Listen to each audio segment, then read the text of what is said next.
يا أيها الناس اتقوا ربكم الذي خلقكم من نفس واحدة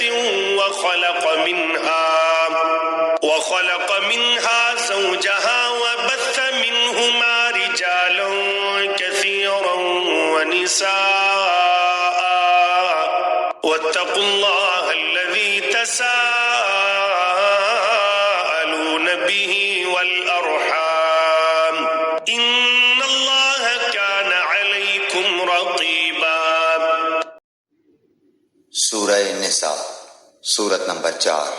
شروع کرتا ہوں اللہ کے نام سے جو بڑا مہربان نہایت رحم والا ہے۔ اے لوگو، اپنے پروردگار سے ڈرو جس نے تمہیں ایک جان سے پیدا کیا اور اسی سے اس کی بیوی کو پیدا کر کے ان دونوں سے بہت سے مرد اور عورتیں پھیلا دیں۔ اس اللہ سے ڈرو جس کے نام پر ایک دوسرے سے مانگتے ہو اور رشتے ناطے توڑنے سے بھی بچو۔ بے شک اللہ تعالیٰ تم پر نگہبان ہے۔